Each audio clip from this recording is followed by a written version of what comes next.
Three golden rules of relationship. First one is trust. Trust అంటే విశ్వాసం. విశ్వాసంతో ఉన్నప్పుడు బంధం మరింత బలపడుతుంది.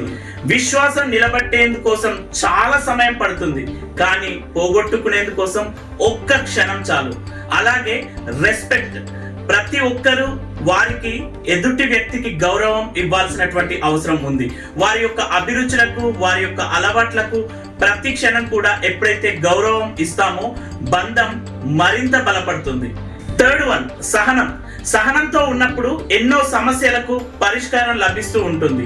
ఎదుటి వ్యక్తి చిరాకుతో పరాకుతో ఉన్నప్పుడు కూడా సహనంతో సమాధానం చెప్పవచ్చు. బంధాలు ఎంత దూరంగా ఉన్నా సహనం అనేటటువంటి సుగుణం ఉన్నప్పుడు ఆ బంధం మరింత దృఢంగా ఉంటుంది. ప్రతి ఒక్కరూ ఫాలో కావలసినటువంటి ఈ విశ్వాసం, గౌరవం, సహనం మన జీవితంలోకి తీసుకొని బంధాన్ని మరింత దృఢంగా చేస్తున్నాం.